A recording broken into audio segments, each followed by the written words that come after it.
Hello everyone, welcome to Vijay Codes.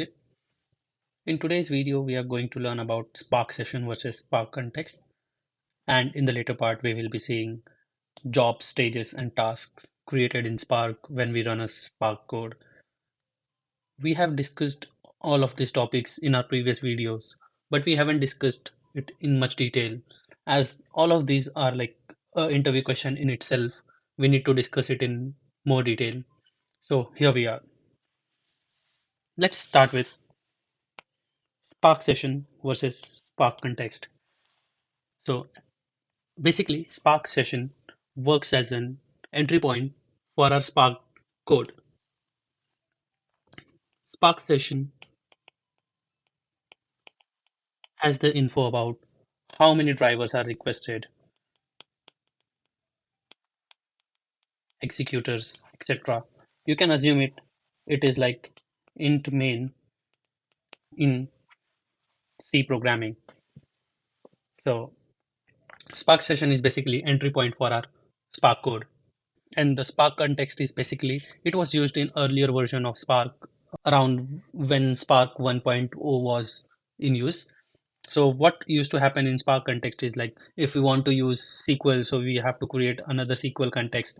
If we are using Hive, we have to create a Hive context. So you get it, right? Whatever you have to use, you have to create a separate context for it. But later, what they have done is they have included the Spark context. Now, Spark context is available within Spark session.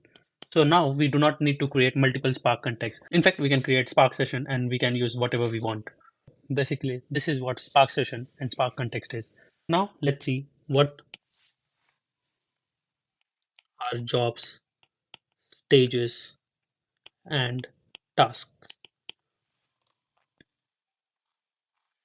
We also covered it in our previous videos. So I would highly recommend that you must watch our previous videos, although we are going to cover it over here in detail. But in previous videos, we covered it with examples. Jobs are basically whenever you hit a action, one job will be created. You must remember that one job will be having a minimum of one stage and one task within it. So in Spark, whenever you hit an action, one job will be created.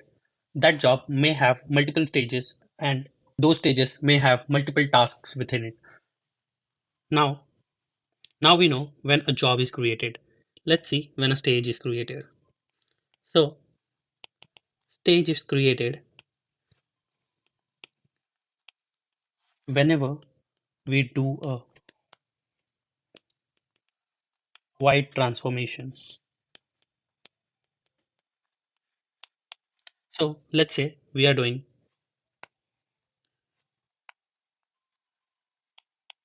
repartition group by. So all these are white transformation and this will be creating a separate stage. And the third one is basically the task.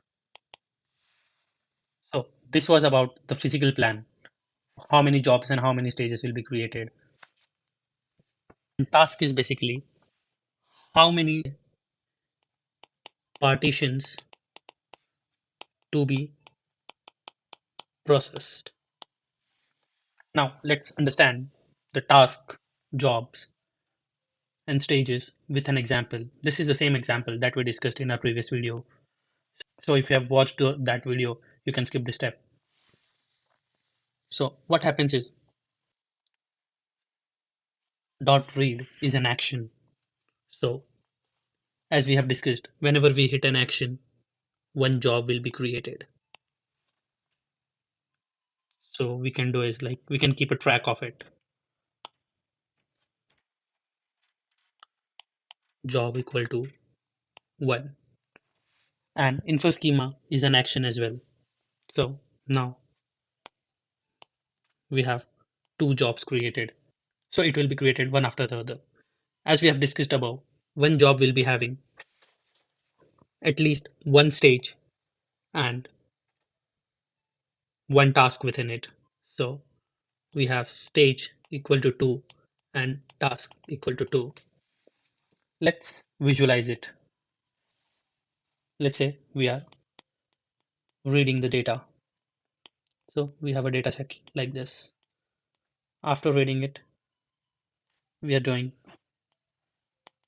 infer schema. So after inferring the schema, we have this data set. So what happens is this will be having one job, one stage, and one task. And this will be having the same one job, one stage, and one task. After inferring the schema, what we are doing is filter, filter, and then we are doing is group by and then select. What will happen is as soon as we do action, another job will be created over here. But since we have group by in it, it would be creating two stages. One stage would be for this to filter and one stage would be for group by. Hence, this job will be having two stages. And we need to remember that whenever we do group by has 200 tasks by default. This is because whenever we do group by, whenever we do group by, assuming our data is spread on multiple partitions, we need to bring the same key together. Let's say we have ID1 in partition 1 and ID1 in partition 2. So we need to bring those together. So we need to shuffle the data across this both partitions. So for that reason, what group by does is it would be bringing same key in the same partition. So even if we have less data, group by would be creating 200 partitions by default and bringing the same key in the same partition. So we would be having both ones in this partition. If we have less data, rest of the other partitions would be empty. And hence we would be having 200 tasks and hence we would be having 200 tasks in group by.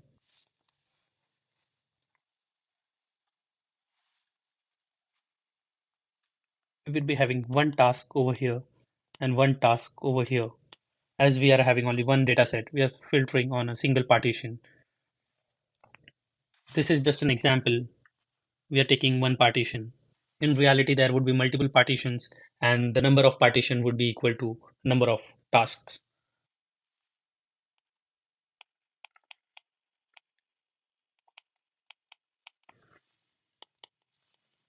So this will be happening on the show step.